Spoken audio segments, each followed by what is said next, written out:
This is where I must say, like, I do.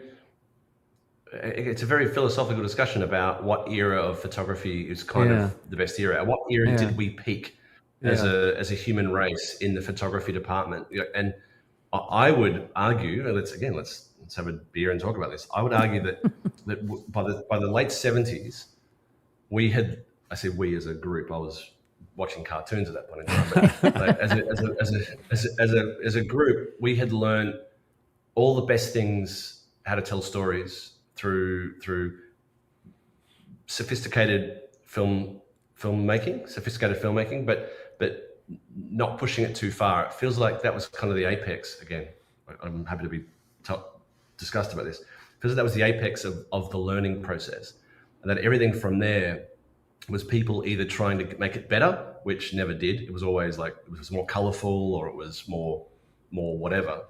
Um, so it feels like that was technologically, it wasn't the apex though. Technologically, it was kind of Mm, we're in it now. We're dealing with mm. sharper, better, cleaner, clearer, everything. All those problems of film and cameras and flare we've solved.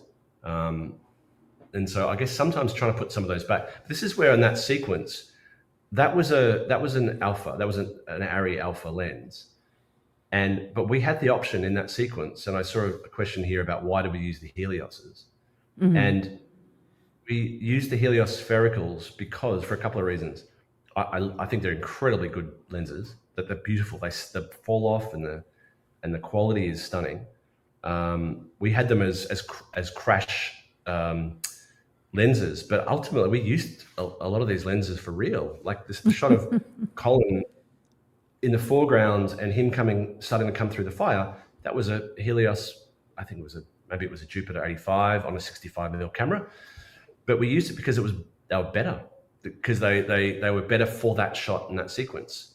So we had a few lens options. So for example, in that shot, if it was double flaring or it was creating filter kickback or something, we could solve it through a different series of lenses.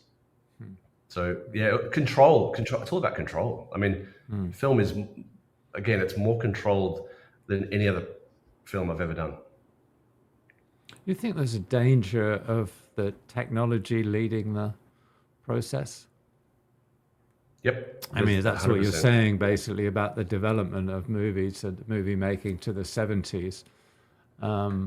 And technology has kept going, and we're at an amazing stage where obviously, we can do things like we did on 1917, and you can do these sort of things with LED volume.